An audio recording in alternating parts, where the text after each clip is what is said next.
नमस्कार दोस्तों, मैं आपका दोस्त गौरव आज हाजिर हूँ एक नई कहानी लेकर। कहानियाँ जो दिल को छू लें। एक रोज की बात है, आसमान में गहरी चांदनी के बीच अपने बिस्तर पर लेटा राजू अपने काम की परेशानियों से घिरा हुआ सोच रहा था कि कब ये टेंशन, कब ये परेशानियाँ, पैसे की दिक्कत और भी घरेलू परेशानियाँ ये कब खत्म होंगी।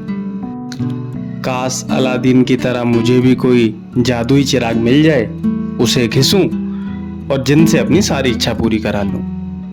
ये सोचता सोचता राजू अपने ही बिस्तर पर सो गया और जब वो गहरी नींद में था तो उसने एक अद्भुत दृश्य देखा। उसने देखा एक धुंधली सी आकृति उसके सामने थी और आकृति से आवाज आ रही थी, का रे, हमको बुला रहे थे। हकबक्का सा राजू नींद में ही, तुम कौन हो? वो धुंधली आकृति अब थोड़ी थोड़ी साफ होने लगी थी और एक जिन जैसी दिखने लगी, लेकिन ये जिन वैसा जिन नहीं था जैसा अलादीन मूवियों में देखा गया था। ये जिन ना तो लंबे कपड़े पहना हुआ था और ना ही इसके पास कोई चिराग था।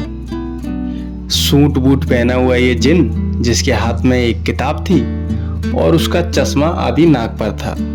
आंख चढ़ा के राजू को देखता हुआ जिन फिर से बोला, अरे कहो, हमको बुला रहे थे? अरे पहचाने नहीं हमको? हम हैं तुम्हारे दिमाग के जिन। दिमाग का जिन? ये क्या होता है? जिन ने किताब बंद की और चश्मा उतारते हुए कहा, अरे अरे देखो, चौंको मत, हम तो हर दिमाग में ही रहते हैं। पर ससुर प्रॉब्लम क्या है ना, हर समस्या का हल हमारे पास है, लेकिन तुम चाहते ही नहीं हो कि तुम्हारी समस्या का हल हो। अरे हमें यूज करना सीखो भैया। तुम्हारे पास 100% दिमाग है, पर इस्तेमाल केवल तुम 10% का कर रहे हो। 90% क्या घर लेके जाओगे? अरे उसका इस्तेमाल करो मेरे भाई। देखो, हम तुम्हें सिखाते हैं क्या करना है। सबसे पहले तो ये रोना धोना बंद कीजिए, पहला काम। और दूसरा, हमको बताइए, हम यहाँ हैं तुम्हारी समस्या का हल करने के लिए। हाँ, बताओ। राजू अपनी आंखें मचलते हुए बोला, अब तुम हमें क्या सिखाओगे? हम तो बस ये चाहते हैं कि हमारी परेशानियां खत्म हो जाएं, या कम से कम वो कम हो जाएं। तो इस बात पर जिन ने सिर हिलाते हुए कहा, परेशानियां तो तभी खत्म होंगी राजू, जब तुम अपने दिमाग का सही इस्तेमाल करना सीखो। तुम इंसान लोग भी बड़े ही गजब चीज हो यार। तुम्हारे पास हर समस्या का हल है, लेकिन हर छोटी छोटी बात को परेशानी लेके बैठ जाते हो सर पकड़ के। अरे इसे समझो, तुम्हारे पास इतनी क्षमता है कि तुम हर मुश्किल का हल निकाल सकते हो, लेकिन प्रॉब्लम तो यही है कि तुम अपने आप पे भरोसा ही नहीं करना चाहते। राजू ने मजाकिया लहजे में कहा, तो क्या तू मेरी जगह दिमाग का इस्तेमाल कर लेगा?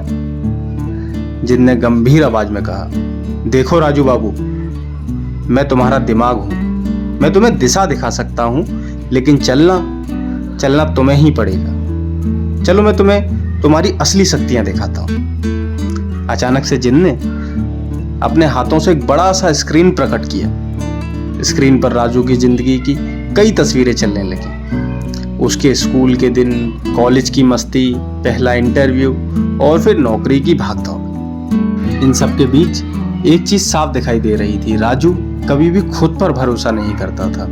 वे हमेशा दूसरों पर निर्भर रहता। काश वो अप्रोच लगा दे, काश ये मेरी मदद कर दे, काश ये मेरे साथ वहां चले, काश। लेकिन कभी उसने ये नहीं कहा कि मैं करके दिखाता हूं, मैं ये करूंगा। तो जिन ने कहा, और देखो राजू बाबू, ये देखो, हमेशा तुम दूसरों के कामों में लगे रहे, कभी खुद पर ध्यान नहीं दिया। तुम्हारी सबसे बड़ी समस्या ही है ये राजू बाबू कि तुमने खुद पे कभी ध्यान नहीं दिया, कभी खुद के लिए वक्त नहीं निकाला। तुम्हारे पास इतनी काबिलियत है, लेकिन तुम दूसरों के हिसाब से ही चलते रहे, कभी यहाँ तो कभी वहां। राजू ने थोड़ा संजीदा होकर कहा, तो फिर मुझे क्या करना चाहिए? जिन ने मुस्कुराते हुए कहा, पहली चीज खुद पर भरोसा करना सीखो, और दूसरी, हर दिन अपने दिमाग को थोड़ा थोड़ा आराम दो। ये भागदौड़ सिर्फ टेंशन बढ़ाती है, और जब दिमाग को आराम मिलता है तब तुम्हें असली समाधान खुद ही दिखने लगेगा। राजू ने थोड़ी गंभीरता से पूछा, तो क्या मुझे योगा या मेडिटेशन करनी होगी? जिन ने हंसते हुए कहा, अरे नहीं नहीं भाई नहीं, ये बिल्कुल नहीं।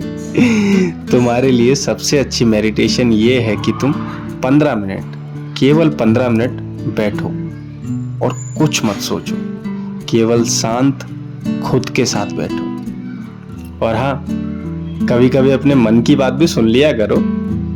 अगर मन कह रहा है वहां घूमने चलते हैं तो कभी पार्क भी घूमाओ, कभी नैनीताल घूमाओ तो कभी मसूरी घूमाओ। असली चीज ये है कि तुम्हें जहां खुशी मिलती है राजू बाबू, तुम वहां जाओ। वहां मत जाओ जहां लोग चाहते हैं कि तुम जाओ। तुम वो करो जिसमें तुम्हें खुशी मिलती है, लेकिन हाँ ध्यान रखना, कानून के अंदर ही, कानून के बाहर नहीं, वरना पुलिस वाले उठा लेंगे राजू बाबू। राजू थोड़ा सोच कर बोला, यार जिन भैया तुम एकदम सही कह रहे हो। हम लोग हमेशा दूसरों के हिसाब से चलते हैं, कभी ये नहीं सोचते कि हमें खुशी किस में मिलती है, हम किस में खुश होते हैं। मैं पक्का पक्का अपने दिमाग को एकदम पक्का करता हूँ, मैं वही करूंगा जिसमें मुझे खुशी मिलती हो, और अपने दिमाग का एकदम सही इस्तेमाल करूंगा। जिन ने आखिर में कहा, बस यही सीखना जरूरी है राजू बाबू, और मैं तो तुम्हारे भीतर ही हूं। जब कोई समस्या हो तो बाहर मत खोजिएगा, अंदर झांकिएगा, जरूर जवाब मिलेगा। अचानक हड़बड़ाहट में राजू की आंख खुली और उसने अपने हाथों को अपने सिर पर रख लिया। तो मुस्कुराते हुए राजू बोला, अच्छा तो असली जिन तो मेरा दिमाग ही है, मेरी इच्छाएं तो यही पूरी कर देगा। वो उठा और उसने तय किया कि अब वो दूसरों की बजाय अपने दिमाग और खुद पर ज्यादा ध्यान देगा। और इस तरह राजू ने जिंद की दी हुई सीख से अपनी जिंदगी बदल ली। किसी ने क्या खूब कहा है, जीत लो हर लम्हा बीत जाने से पहले, और जमा लो कदम डगमगाने से पहले। दोस्तों, आपका बहुत बहुत शुक्रिया है कहानी सुनने के लिए। आगे फिर मुलाकात होगी ऐसी किसी नई और रोचक कहानी के साथ। तब तक के लिए मुझे दीजिए विदा।